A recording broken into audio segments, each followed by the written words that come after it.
ನಮಸ್ಕಾರ ಕರ್ನಾಟಕ ಮೂಡಲ್ ಕನ್ನಡತಿ ಯೂಟ್ಯೂಬ್ ಚಾನಲ್ಗೆ ಆತ್ಮೀಯವಾದಂತಹ ಸ್ವಾಗತ. ಇವತ್ತಿನ ವಿಡಿಯೋದಲ್ಲಿ ನಾನು ನಮ್ಮ ಹಳ್ಳಿಯ ಸ್ಪೆಷಲ್ ಕುಟುಂಡಿ ಹೇಗೆ ಮಾಡೋದು ಅನ್ನೋದನ್ನು ತೋರಿಸ್ಕೊಡ್ತೀನಿ. ಬನ್ನಿ. ಇದನ್ನು ಮಾಡೋದಕ್ಕೆ ನಾವು 1 ಕಪ್ಪಷ್ಟು ಹುಚ್ಚಳನ್ನ ತೊಗೊಂಡಿದ್ದೀನಿ. ಈ ಹುಚ್ಚಳ ಕುಟುಂಡಿ ತುಂಬಾ ರುಚಿಯಾಗಿರುತ್ತೆ. ಒಂದ್ಸಲ ಆದ್ರೂ ಟ್ರೈ ಮಾಡಿ ನೋಡಿ.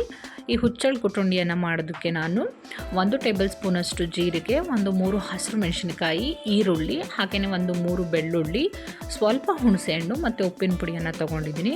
ಮೊದಲಿಗೆ ನಾವಿಲ್ಲಿ ಒಲೆಯನ್ನು ಹಚ್ಚಿ ಒಂದು ಪ್ಯಾನನ್ನು ಇಟ್ಟು ಈ ಹುಚ್ಚಳನ್ನು 5 ನಿಮಿಷಗಳ ಕಾಲ ಹುರ್ಕೊಬೇಕು. ಯಾಕೆಂತಂದರೆ ಹುಚ್ಚಳನ್ನ ಹುರಿದಿಲ್ಲ ಅಂತ ಅಂದರೆ ಅದು ಪುಡಿ ಆಗಲ್ಲ, ಹಾಗೆಯೇ ಆಯಿಲಿಯಾಗಿ ಉಳ್ಕೊಳ್ಳುತ್ತೆ. ಅದಕ್ಕೋಸ್ಕರ ನಾವಿಲ್ಲಿ 5 ನಿಮಿಷಗಳ ಕಾಲ ಚೆನ್ನಾಗಿ ಇದನ್ನು ಲೋ ಫ್ಲೇಮಲ್ಲೇ ಇಟ್ಟು ಚೆನ್ನಾಗಿ ಹುರ್ಕೊಳ್ಳೋಣ.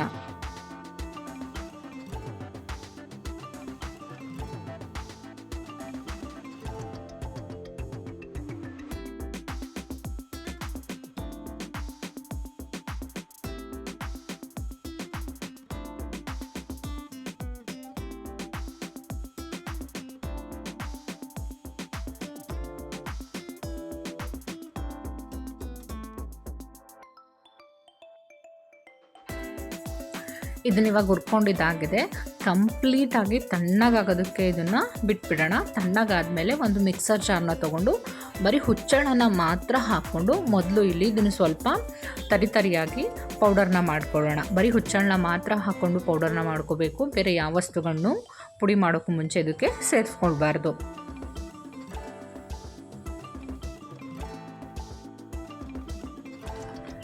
ಇಷ್ಟು ತರಿಯಾಗಿ ಪುಡಿ ಮಾಡಿಕೊಂಡ್ರೆ ಸಾಕಾಗುತ್ತೆ.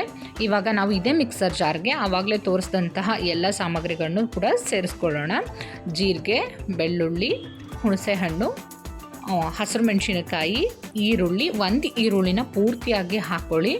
1 ಈರುಳ್ಳಿ, ಹಾಗೆಯೇ ಉಪ್ಪಿನ ಪುಡಿ ಇಷ್ಟನ್ನು ಹಾಕ್ಕೊಂಡು ಮತ್ತೊಮ್ಮೆ ಇದನ್ನು ಚೆನ್ನಾಗಿ ಮಿಕ್ಸಿ ಮಾಡ್ಕೊಳ್ಳೋಣ. ಇಲ್ಲಿ ಹಸಿರು ಮೆಣಸಿನ್ಕಾಯಿ ಬೇಡ ಅನ್ನೋರು ಒಣಮೆಣ್ಸಿಕಾಯಿನ ಕೂಡ ಯೂಸ್ ಮಾಡ್ಕೊಬೋದು. ಒಣಮೆಣ್ಸಿಕಾಯಿ ಹಾಕ್ಕೊಳ್ಳೋದ್ರಿಂದ ಈ ಕುಟುಂಡಿಯನ್ನು ಜಾಸ್ತಿ ದಿನ ಇಟ್ಕೊಬೋದು. ಹಸಿರು ಮೆಣಸಿನ್ಕಾಯಿ ಕೂಡ ಬೇಕಾದರೂ ಹಾಕ್ಕೋಬೋದು, ಒಣಮೆಣ್ಸಿಕಾಯಿನ ಕೂಡ ಬೇಕಾದ್ರೂ ಹಾಕ್ಕೊಬೋದು. ಇವಾಗ ಇದನ್ನು ಮಿಕ್ಸಿ ಮಾಡ್ಕೊಂಡಿದ್ದಾಗಿದೆ ನೋಡಿ. ಇಷ್ಟು ಉಂಡೆ ಥರ ಆಗುತ್ತೆ. ಅದನ್ನು ಚೆನ್ನಾಗಿ ಒಂದು ಸ್ಪೂನ್ನ ಸಹಾಯದಿಂದ ಮಿಕ್ಸ್ ಮಾಡ್ಕೊಳ್ಳೋಣ. ಇಷ್ಟೇ. ತುಂಬ ಅಂದರೆ ತುಂಬಾ ರುಚಿಯಾಗಿರುತ್ತೆ. ರೊಟ್ಟಿ ಜೊತೆ ಅಂತೂ ಸಕ್ಕತ್ತಾಗಿರುತ್ತೆ. ಒಂದ್ಸಲ ಟ್ರೈ ಮಾಡಿ ನೋಡಿ. ಇದ್ರ ಜೊತೆಗೆ ಈರುಳ್ಳಿ ಸೋಗು ಬರುತ್ತಲ್ಲ, ಅದನ್ನು ಕೂಡ ನಾವು ಹಾಕ್ಕೊಳ್ಬೋದು. ಅದಿಲ್ಲ ಅಂತ ಅಂದರೆ ಇಷ್ಟೇ ಇಂಗ್ರೀಡಿಯೆಂಟ್ಸ್ನ ಹಾಕ್ಕೊಂಡು ಬೇಗನೆ ಮಾಡ್ಕೊಬೋದು. ಇದ್ರ ಜೊತೆಗೆ ಮೊಸರು ಸಕ್ಕತ್ತಾಗಿರೋಂಥ ಕಾಂಬಿನೇಷನು. ಮೊಸರನ್ನೇ ಯೂಸ್ ಮಾಡ್ಕೊಳ್ಳಿ, ಇಲ್ಲಾಂದರೆ ಹಾಗೇ ಕೂಡ ತಿನ್ಬೋದು. ರೊಟ್ಟಿ ಜೊತೆ ಅಂತೂ ತುಂಬ ಅಂದರೆ ತುಂಬಾ ಚೆನ್ನಾಗಿರುತ್ತೆ. ಒಂದ್ಸಲ ಟ್ರೈ ಮಾಡಿ ನೋಡಿ. ಹೋಪ್ ಇವತ್ತಿನ ಈ ವಿಡಿಯೋ ನಿಮ್ಮೆಲ್ರಿಗೂ ಇಷ್ಟ ಆಗಿದೆ ಅಂತ ಅಂದ್ಕೊಳ್ತೀನಿ. ಇಷ್ಟ ಆಗಿದ್ದರೆ ಪ್ಲೀಸ್ ನನ್ನ ಚಾನಲ್ನ ಸಬ್ಸ್ಕ್ರೈಬ್ ಮಾಡ್ಕೊಳ್ಳಿ, ಒಂದು ಲೈಕ್ ಮಾಡಿ. Thank you so much. ಯಾರೆಲ್ಲ ಈ ವಿಡಿಯೋನ ನೋಡಿದ್ರಿ ಧನ್ಯವಾದಗಳು.